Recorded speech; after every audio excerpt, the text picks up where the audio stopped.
कभी सोचा है कि एक आइडिया, सिर्फ एक विचार में कितनी ताकत हो सकती है? इतनी कि वो दुनिया के नक्शे बदल दे, बड़े बड़े साम्राज्यों को मिटा दे और पूरी तरह से नए देश बना दे। 19वीं सदी में यूरोप में ठीक यही हुआ और इस ताकतवर विचार का नाम था राष्ट्रवाद। तो चलिए आज इसी क्रांतिकारी विचार के सफर पर निकलते हैं और समझते हैं कि इसने हमारी आज की दुनिया को कैसे बनाया। तो हमारी ये कहानी शुरू होती है एक सपने से। साल था 1848 और एक फ्रांसीसी कलाकार फ्रेडरिक सोर्यू ने एक कमाल की तस्वीर बनाई। जरा देखिए, उन्होंने एक ऐसी दुनिया की कल्पना की जहां दुनिया भर के लोग, अलग अलग देशों के लोग अपने अपने झंडों के साथ एक लंबी लाइन में चल रहे हैं और आज़ादी की देवी को सलाम कर रहे हैं। कितना खूबसूरत सपना था ये, है ना? एक ऐसी दुनिया का सपना जहां लोग किसी राजा की प्रजा नहीं बल्कि एक दूसरे से जुड़े हुए थे, एकजुट थे। लेकिन ये तो एक सपना था। सवाल ये उठता है कि असलियत क्या थी? जिस दुनिया को बदलने का ये सपना देखा जा रहा था, वो हकीकत में दिखती कैसे थी? हकीकत कुछ ऐसी थी। ये देखिए, ये था साम्राज्यों का यूरोप। जैसे कि ये हैब्सबर्ग एम्पायर। इसमें जर्मन, इटालियन, हंगेरियन मतलब कई अलग अलग भाषाएं बोलने वाले अलग अलग कल्चर के लोग रहते थे। इनकी कोई एक पहचान नहीं थी। वो किसी देश के नागरिक नहीं थे, बल्कि सिर्फ एक राजा या सम्राट की प्रजा थे, बस। तो इस पूरे बदलाव की कहानी को समझने के लिए हम इसे कुछ हिस्सों में देखेंगे। सबसे पहले राष्ट्रों के बिना दुनिया कैसी थी, फिर फ्रांसीसी क्रांति की वो चिंगारी, उसके बाद विचारों का एक बड़ा युद्ध, फिर देखेंगे 1848 में क्या हुआ, कैसे ताकत के दम पर नए राष्ट्र बने, और आखिर में राष्ट्रवाद की एक खतरनाक विरासत के बारे में भी बात करेंगे। चलिए शुरू करते हैं पहले हिस्से से, एक दुनिया राष्ट्रों के बिना। ये समझना जरूरी है कि राष्ट्र राज्य का आइडिया आया कहाँ से। तो ये राष्ट्र राज्य है क्या? देखिए, इसका सीधा सा मतलब है एक ऐसा देश जहां ज्यादातर लोग, सिर्फ राजा रानी नहीं बल्कि आम नागरिक, वो सब एक साझा पहचान, एक कॉमन हिस्ट्री और कल्चर महसूस करते हैं। ये जो हम वाली फीलिंग है ना कि हम सब एक हैं, बस यही अपनेपन की भावना राष्ट्रवाद की नींव बनी। और फिर साल आया 1789। फ्रांस में एक ऐसा धमाका हुआ जिसने सब कुछ बदल दिया, फ्रांसीसी क्रांति। ये वो चिंगारी थी जिसने सच में पूरे यूरोप में आग लगा दी। अब देखिए, क्रांति करने वालों ने एक फ्रांसीसी पहचान बनाने के लिए क्या क्या किया। उन्होंने ला पात्री यानी पितृभूमि और लिस सितोयन यानी नागरिक जैसे नए विचार दिए। मतलब अब ये जमीन सबकी है और सब बराबर के नागरिक हैं। एक नया तिरंगा झंडा बनाया गया, पूरे देश के लिए एक जैसे कानून लागू किए गए और फ्रेंच को एक कॉमन भाषा बना दिया गया। सबसे बड़ी बात, सत्ता अब राजा के हाथ से निकलकर देश के नागरिकों के हाथ में आ रही थी। लेकिन कहानी यहीं खत्म नहीं हुई। ये विचार सिर्फ फ्रांस में बंद नहीं रहे। एक शख्स ने इन्हें अपनी तलवार की नोक पर पूरे यूरोप में फैलाया। नाम था नेपोलियन बोनापार्ट। उसकी सेनाएं जहां जहां गईं, ये क्रांतिकारी विचार भी उनके साथ साथ पहुंच गए। पर नेपोलियन का असर एक दो-धारी तलवार जैसा था। एक तरफ तो उसने बहुत अच्छे सुधार किए, जैसे नेपोलियन कोड लागू किया, सामंतवाद को खत्म किया, लेकिन दूसरी तरफ जिन इलाकों पर उसने कब्जा किया, वहां के लोगों को लगने लगा कि अरे ये तो एक और तरह की गुलामी है। और इसी फ्रांसीसी शासन के विरोध ने अजीब तरह से उन लोगों के अंदर अपनी खुद की राष्ट्रीय पहचान की भावना को और भी ज्यादा मजबूत कर दिया। उस समय की फीलिंग को ये कार्टून बहुत अच्छे से दिखाता है। जरा देखिए इसे। इसमें नेपोलियन को एक पोस्टमैन के रूप में दिखाया गया है और उसके बैग से वो सारे इलाके चिट्ठियों की तरह गिर रहे हैं जिन पर उसने कभी कब्जा किया था।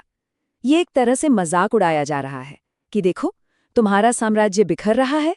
साफ था, नेपोलियन का वक्त खत्म हो रहा था और राष्ट्रवाद की नई ताकतें उठ रही थीं। तो नेपोलियन तो हार गया, लेकिन वो अपने पीछे एक बहुत बड़ा सवाल छोड़ गया। अब यूरोप का क्या होगा? और इसी सवाल पर पूरा यूरोप दो टीमों में बंट गया। एक तरफ थे वो लोग जो पुराने राजा महाराजाओं के राज को वापस लाना चाहते थे, और दूसरी तरफ थे वो जो क्रांति के विचारों पर एक नई दुनिया बनाना चाहते थे। तो एक तरफ थे कंजर्वेटिव्स यानी रूढ़िवादी। इनका लीडर था ऑस्ट्रिया का चांसलर मेटरनिख। ये चाहते थे कि सब कुछ पहले जैसा हो जाए, राजा, चर्च, पुरानी व्यवस्था। और दूसरी तरफ थे लिबरल नेशनलिस्ट्स यानी उदारवादी राष्ट्रवादी। ये लोग पुरानी व्यवस्था को उखाड़ फेंकना चाहते थे। ये चाहते थे आज़ाद देश जिनकी अपने संविधान हों। और इस नई सोच की लड़ाई के एक बहुत बड़े हीरो थे इटली के जुज़ेप्पे मैत्ज़ीनी। उन्होंने यंग इटली और यंग यूरोप जैसे सीक्रेट संगठन बनाए। उनका एक ही सपना था, बिखरे हुए इटली को जोड़कर एक देश बनाना, एक रिपब्लिक बनाना। वो कंजर्वेटिव्स के लिए इतने बड़े खतरे बन गए थे कि मेटर्निक ने उन्हें हमारी सामाजिक व्यवस्था का सबसे खतरनाक दुश्मन तक कह दिया था। और फिर आया साल 1848। इसे इतिहास में द स्प्रिंग ऑफ नेशंस या जन क्रांति का वसंत कहा जाता है। ऐसा लगा जैसे पूरे यूरोप में एक साथ क्रांति की लहर दौड़ गई। हर जगह लोग, आम लोग, बदलाव की मांग करते हुए सड़कों पर उतर आए। जैसे जर्मनी में देखिए, वहाँ के पढ़े लिखे मिडिल क्लास के लोगों ने फ्रैंकफर्ट शहर के सेंट पॉल चर्च में एक नेशनल असेंबली बुलाई। उनका मकसद था कि सब मिलकर एक संविधान बनाएं और जर्मनी को एक राष्ट्र के रूप में एकजुट करें।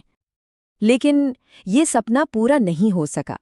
जब इन लोगों ने प्रशिया के राजा को जर्मनी का ताज पहनाना चाहा, तो उसने मना कर दिया।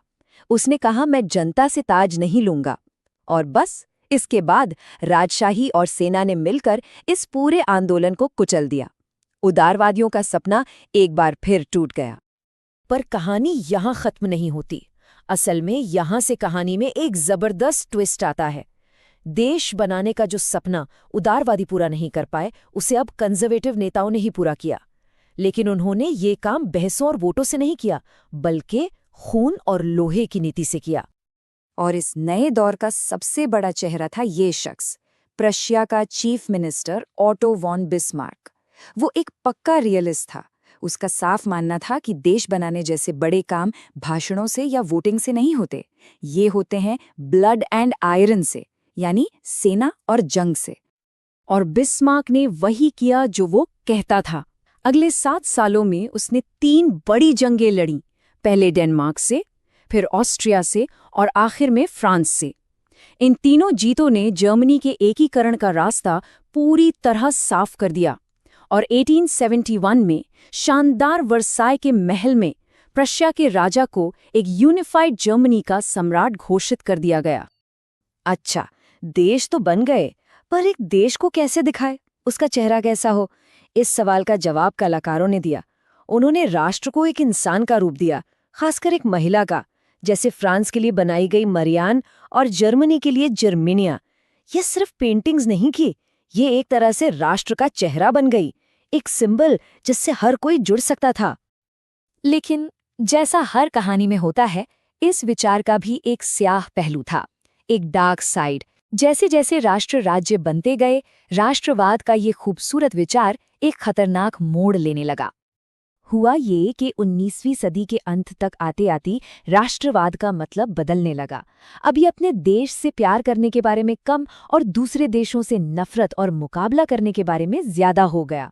राष्ट्रवादी ग्रुप एक दूसरे को बर्दाश्त नहीं कर पाते थे और बड़ी बड़ी ताकतों ने अपने साम्राज्य बढ़ाने के लिए इन भावनाओं को और भड़काया। इसका सबसे खतरनाक रूप दिखा बाल्कन इलाके में, जहां इतने ज्यादा जातीय तनाव थे कि उसे यूरोप का बारूद का ढेर कहा जाने लगा। एक ऐसा ढेर जिसमें बस एक चिंगारी लगने की देर थी। तो आखिर में ये एक बहुत बड़ा सवाल हमारे सामने आता है। एक ऐसा विचार जिसने लोगों को जोड़ा, जिसने आधुनिक यूरोप को बनाया, वही विचार पहले विश्व युद्ध जैसे इतिहास के सबसे भयानक संघर्षों की जड़ कैसे बन गया? कैसे एक विचार जो एकता का वादा करता है, वो इतना विनाशकारी भी हो सकता है? ये राष्ट्रवाद का वो पैराडॉक्स है, वो विरोधाभास है, जिसके बारे में आज भी हमें सोचने की जरूरत है।